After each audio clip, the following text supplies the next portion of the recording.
Olá, é um prazer nós poder estar mais uma vez retornando com o programa Cristo para os Povos, chegando até você com uma mensagem de poder, de salvação. E a Igreja Missão da Última Hora, com a sua sede em Novo Hamburgo, tem o prazer de poder estar com essa programação que tem como objetivo enaltecer o nosso Senhor Jesus e levar a você uma palavra de fé, de esperança e de amor. Nossa matriz está situada em Novo Hamburgo, na rua Taubaté 363, no bairro São Jorge. E nossos cultos são nas terças-feiras, quando nós temos o culto de intercessão, culto de ensinamento. Nas quintas-feiras temos a grande Quinta da Vitória. E aos domingos sempre o nosso culto da família. Então quero que você seja o nosso convidado especial para estar ali presente conosco. Nossos cultos são sempre no horário das 20 horas. E você e sua família são nossos convidados a estar ali com a gente na Igreja Missão da Última Hora, sua sede em Novo Hamburgo. E nós queremos que você fique ligadinho, temos uma palavra de Deus para o seu coração, para a sua família. E eu tenho certeza que vai servir de edificação e de bênção para a sua vida.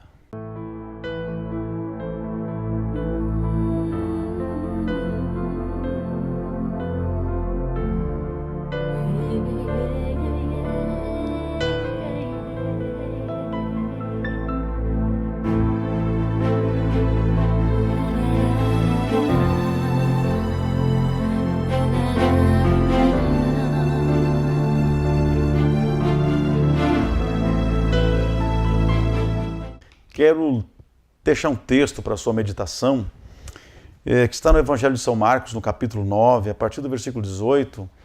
Nós vamos entender um momento muito interessante do ministério de Jesus, quando ele desce do Monte Tabor e ele vem desse momento de intercessão, de oração, e ele encontra alguns dos seus discípulos, ele vem com Pedro, Tiago e João, mas os outros demais discípulos estão lá no pé do monte. E está estabelecida uma situação constrangedora, porque diz o texto, no capítulo 9 e o versículo 17, que a um homem trouxe o seu filho que tinha um espírito mudo.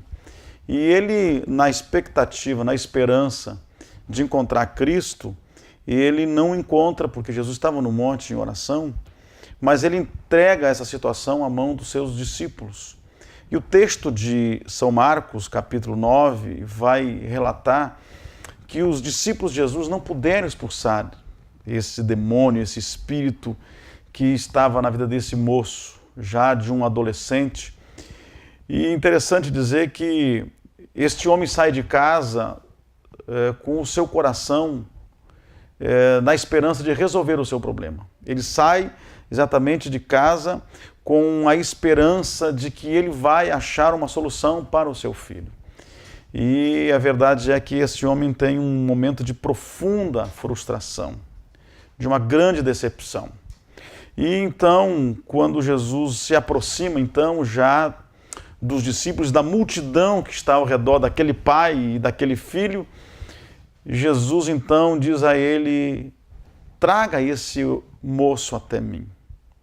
Traga este moço até mim. Está no versículo 19, quando Jesus diz: tragam esse jovem até minha presença. E eu quero aprender uma lição de vida aqui, um princípio de vida, de que existem circunstâncias que nem pastor, nem apóstolo, ninguém consegue resolver, mas Jesus, sim, ele resolve. E o texto está dizendo que os discípulos de Jesus não puderam resolver essa situação. E esta palavra é muito forte, porque ele vai dizer assim: tragam esse menino até mim, tragam esse jovem até mim. E este pai então leva este moço e Jesus faz uma pergunta extraordinária para aquele pai. E talvez uma das perguntas que ela pode ser feita a todos nós, porque Jesus olha para aquele pai com compaixão e pergunta: há quanto tempo esse problema está acontecendo na sua vida? Versículo 1 vai dizer, versículo 21 do capítulo 9 vai dizer assim: há quanto tempo isto está acontecendo na sua vida? Há quanto tempo isto lhe sucede? Essa era a pergunta de Jesus. E talvez nós estejamos hoje aqui diante de situações adversas, as quais essa pergunta soa no nosso coração. Há quanto tempo você está passando por este problema? Quanto tempo você está passando por essa circunstância de constrangimento, de dor, de sofrimento? E a gente entende que existem várias teorias que tentam explicar exatamente quais são as razões das mazelas, dos problemas e o que realmente faz com que a sociedade, a humanidade esteja passando por tudo isso que está passando. Quais são as razões de tantos problemas na nossa sociedade? Aí existe uma teoria escrita por Frank Ricks que vai dizer que existe uma tese defendida nas universidades, nas faculdades, em que isso é genético. Aí vem a teoria geneticista, tentando dizer que todos nós temos uma memória celular que se passou de uma forma genética, de pai para filho, e que um dia, mais cedo ou mais tarde, esse problema que aconteceu lá atrás, no passado, com seus antepassados, ele vai aparecer na sua vida. Não é? Aquele pai ou aquele avô que teve um problema com o alcoolismo, isto vai aflorar na vida do filho, do neto, mais dia menos dia, porque isso está na sua genética. E assim por diante. Então, vem esta teoria tentando explicar os desvios de comportamento da sociedade. Mas depois, nós vamos entender que existe uma outra teoria também muito forte ensinada, que é a teoria da psicologia, de Freud, que tenta exatamente explicar que você é fruto do meio. Onde você está inserido, na sociedade que você está inserido, no contexto cultural, no contexto profissional, social, isto vai influenciar definitivamente na sua vida. Não é?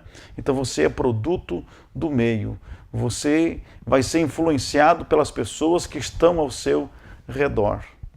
Mas depois nós entendemos que Marx vem trazer uma outra teoria chamada teoria da sociologia. E esta também vai tentar explicar que os comportamentos humanos eles se dão em função da possibilidade cultural, do teu trabalho, das oportunidades que você teve de estudar, de se profissionalizar.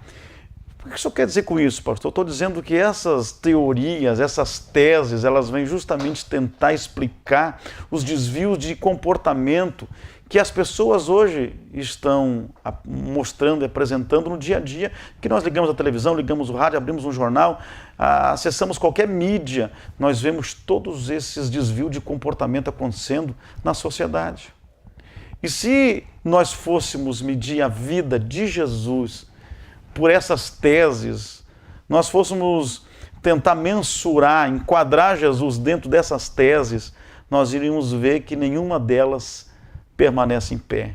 Porque quando o cristianismo chega, quando Jesus chega, quando o evangelho chega, não tem tese de sociologia, não tem tese da psicologia, não tem tese em que você herda e isso de uma forma genética, porque Jesus quebra todas essas regras. Jesus é especialista em quebrar regras, não é? Ele é tão especialista em quebrar regras que quando ele multiplica 5 peixes e 2 pães para 5.000 homens comer, eu duvido que qualquer regra de matemática consiga explicar isso.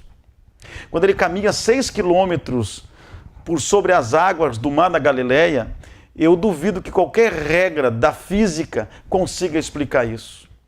Eu duvido que quando ele ressuscita um homem 4 dias depois de morto, como ele fez com Lázaro, que as leis da ciência possam explicar isso.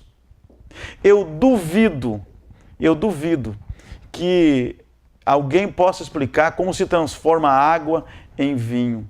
Não existe nenhuma regra da química que consiga explicar isso. Eu duvido que qualquer regra da natureza possa explicar que um homem levanta as mãos e diz: acalma-te, vento, aquieta-te, mar. Então Jesus ele é especialista em quebrar essas regras. E agora este moço, ele é trazido pelo seu pai num momento extremamente de dificuldade. Ele saiu de casa, aquele pai saiu de casa dizendo: eu preciso resolver esse problema hoje. Ele tem uma decepção com os discípulos. E quando ele está pronto já para ir embora, Jesus chega e diz a ele: traga esse moço para mim. E aí Jesus faz uma pergunta: há quanto tempo isto está acontecendo na sua casa? Há quanto tempo esse problema está dentro da sua vida? Há quanto tempo essas coisas estão entristecendo, oprimindo, sugando as suas forças? Há quanto tempo está acontecendo isso? Aí o pai dá uma resposta tremenda, diz assim: desde a sua infância. Desde a sua infância. E eu fiquei meditando exatamente nessa resposta. Ou seja, esse problema que hoje era grande, era adulto, um dia foi um problema pequeno. Ele foi acontecendo, quem sabe, de uma forma esporádica, porque o texto vai dizer que este menino, ele tinha sérios problemas. Ele tinha uma possessão tão terrível que ele rangia os dentes, ele caía ao chão, ele definhava, ele espumava, ele ora se jogava na água, ora no fogo, ou vice-versa. Ele tinha todo esse desvio de comportamento, ao ponto de este pai estar tão angustiado que ele vai buscar desesperadamente em Jesus um socorro. E Jesus faz essa pergunta para ele: há quanto tempo você está sofrendo isso? E ele responde: desde a infância. Desde a infância, quando menino, quando as coisas eram pequenas. Isso significa dizer que esse problema cresceu junto com a família. Isso significa dizer que aquele problema que um dia foi pequeno, que foi uma criança, se tornou jovem adulto. E eu lhes pergunto: há quanto tempo este homem estava sofrendo exatamente isso? Há quanto tempo ele estava perdendo o prazer até mesmo de seguir a sua vida? Esse problema fugiu do controle desse pai. Esse problema foi sugando todas as forças desse pai, dessa família. Essa situação foi empurrando este homem para uma vida de desespero. E ele então encontra Jesus. E Jesus exatamente ouve esta palavra dele e ele diz assim, muitas vezes ele se joga na água, se joga no fogo e ele diz: Senhor, tem misericórdia de mim. E ele faz uma pergunta para Jesus. Ele diz assim: Senhor, se tu podes fazer alguma coisa por nós, tem misericórdia de nós. Aí Jesus dá uma resposta. Interessante, a gente que convive um pouco com a cultura judaica, eu já pude estar em 3 oportunidades fazendo incursões e excursões e estudando em Israel, e a gente percebe que judeu gosta de responder com perguntas. Outro dia eu ministrava e dizia que Deus não responde perguntas, Deus responde respostas. E aquele pai faz uma pergunta e Jesus responde ela em tom de uma pergunta.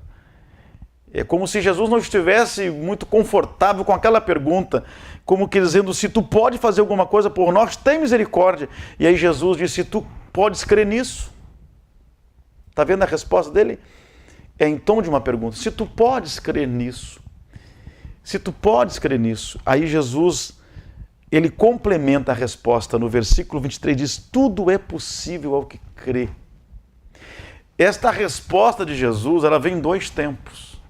Ele está dizendo: se tu pode crer nisso, nesse problema, eu posso resolver.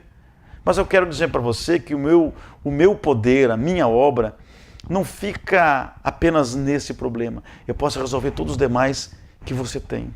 Se tu pode crer nisso, pronto, aquele problema seria resolvido. Mas Jesus, ele dá uma amplitude e diz assim: tudo é possível ao que crê. Está entendendo? Tudo é possível ao que crê. Quando Deus chamou Moisés lá na sarça, e ele perguntou assim, Moisés perguntou: mas quando o povo me perguntar quem me enviou, o que eu digo para eles? O que o Senhor disse? Diga que o eu sou te enviou. E o eu sou, na transliteração hebraica, é Erie Asher Erie, que é muito mais do que isso que a gente lê no português aqui. Muito mais, é outra dimensão. É uma tradução, uma transliteração muito mais profunda. Isso no original significa assim, ó: eu faço aquilo que tu queres que eu faça. Eu sou aquilo que tu queres que eu seja. Eu sou aquilo que tu acredita que eu posso ser na sua vida. Você está entendendo a dimensão que dá? Nos empurra para uma dimensão sem tamanho, para o infinito do poder de Deus. O Senhor passa a ser aquilo que a gente crê que Ele é. Então Jesus está dizendo, eu posso resolver esse problema, mas eu não estou limitado a esse, porque tudo é possível que crê. Eu posso ir muito além do que você pode imaginar. E aí, este homem em lágrimas, ele dá uma resposta que me soa como um contrassenso. Porque ele vai responder e vai dizer assim, eu creio, Senhor. O versículo 24 do capítulo 9, ele vai dizer, Senhor, eu creio. Mas no mesmo instante, ele complementa a resposta e diz assim, ajuda-me na minha incredulidade. Parece que isso é uma coisa que a gente convive no dia a dia, até dentro da comunidade, da sociedade, das pessoas com quem a gente ministra, a gente trabalha, que às vezes, num afã de uma emoção, às vezes num imediatismo de resposta, a pessoa diz, eu acredito, eu creio. Não é assim?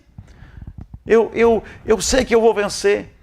A pessoa está numa atmosfera, de repente, de um culto, de uma adoração, de uma ministração, e ela diz que crê. Mas quando ela sai para fora, ela cai em si e diz, mas eu não creio. Eu não creio. Outro dia eu estava me lembrando que Jesus disse assim, que nós temos que ser sim, sim ou não, não. Não é verdade? Sim, sim ou não, não. Eu fico perguntando, por que 2 sim e por que 2 não? Porque nós temos, às vezes, duas possibilidades na nossa vida. Nós dissemos sim com a boca e não com o coração. E às vezes dissemos não com a boca e dissemos sim com o coração. Então Jesus está dizendo que tem que ser sim aqui, sim aqui. Sim nos lábios e sim no coração. Sim, sim, não, não. Porque às vezes a gente está declarando alguma coisa pelos lábios, mas aqui no coração, aqui na alma, a gente não está acreditando. A gente não está acreditando. E a resposta desse pai foi exatamente essa.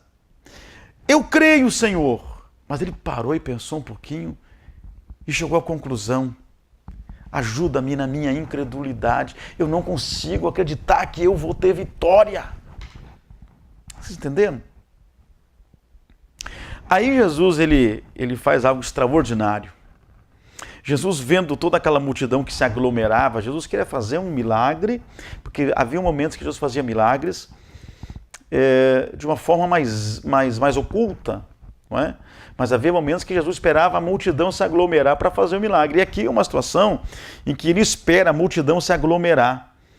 E ele então repreendeu o espírito imundo, e eu acho interessante a forma como ele usou esta ministração. Jesus olhou para aquele moço, aquele jovem, e disse assim, sai dele e não entres nunca mais. Gente, eu não prego um evangelho triunfalista, não. Eu não prego um evangelho triunfalista, não. Não, eu não vou dizer que eu não tenho um evangelho, eu não conheço esse evangelho, em que você nunca vai ter lutas e problemas, e que agora acabou. Não, isto é triunfalismo, tá? Isso não existe. Mas o que eu quero entender aqui é que Jesus está dizendo, Jesus está falando, que naquela dimensão, aquele problema, aquele espírito, aquela situação, nunca mais iria se repetir na vida daquele moço. É isso que Jesus está querendo exatamente explicar. Ele está dizendo assim, nunca mais volte, nunca mais tu vai viver este problema. Esta porta que se abriu de opressão na tua vida, essa eu estou fechando para nunca mais se abrir. Porventura virão outras. Com certeza virão outras adversidades, mas esta não. Essa eu estou fechando. Então Jesus diz, sai dele e não entres mais. E aí diz o texto que aquele menino caiu ao chão, se agitou, e alguém olhou para ele no versículo 26 e houve um consenso, disseram, está morto. Morreu. Você já percebeu que quando você toma um propósito, parece que as coisas pioram? Então já não aconteceu com você isso? Você toma um propósito, você toma uma posição, você declara que você vai se levantar contra aquela circunstância, e aí parece que piora. Não é assim? E não dá pra gente entender aqui que parece que piorou, porque ele caiu como morto. Caiu como morto. Parece que piorou. Mas a verdade é que ele estava vivo como nunca. Porque Jesus o tomou pela mão, o ergueu e o levantou e o restituiu ao seu Pai. Eu queria, à luz profética desta palavra, aprender muitos princípios aqui nesse momento, nesse instante. E dizer a você que Jesus, Ele está agindo na sua vida. Parece que piorou, mas não é que piorou. É Ele trabalhando na sua vida. Ele vai tomar você pela mão, vai tomar a situação sua pelas suas mãos. Porque Ele já disse, traga para mim, porque eu resolvo. E Ele vai devolver a vida, vai devolver a paz, a esperança. E aquele pai pode voltar para sua casa, com certeza, com a maior vitória da sua vida. Aquilo que perdeu o controle, depois de muitos anos de luta. Quando criança ainda, ele já passava por essa situação. Agora já era um jovem. Mas o Senhor está dizendo, eu vou repreender e vou fechar essa porta, porque tudo é possível que crê. Eu sou capaz de fazer isso e muito mais do que você pode imaginar. Que Deus abençoe a sua casa, que Deus abençoe a sua vida, que Deus abençoe a sua família, que Deus abençoe os seus negócios. Nós vamos orar pela sua vida neste momento, porque eu creio que o poder profético desta palavra, a projeção profética desta palavra, ela vai entrar na sua casa, na sua família, no seu lar, agora em nome de Jesus. Oremos, Pai, eu te agradeço nesse momento por esta palavra poderosa, viva, eficaz, transformadora, restauradora, regeneradora. Eu quero, Senhor, como teu ministro, profetizar sobre a vida de cada um que está sintonizado, que parou para ouvir esta palavra, que eles possam receber da tua parte a provisão, o milagre, a saúde e a bênção no nome de Jesus Cristo, nosso Senhor. Amém e amém.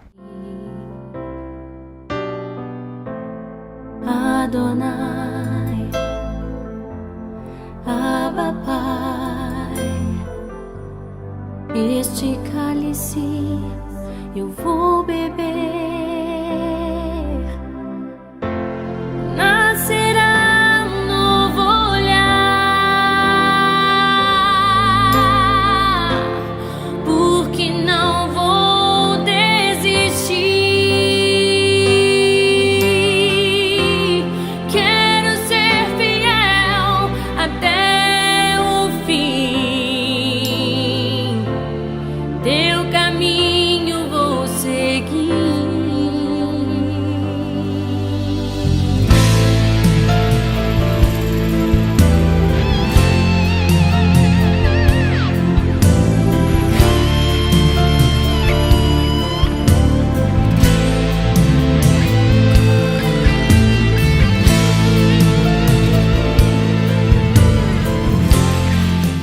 Queremos deixar também para você o nosso site, né? www.missãodaultimahora.com.br.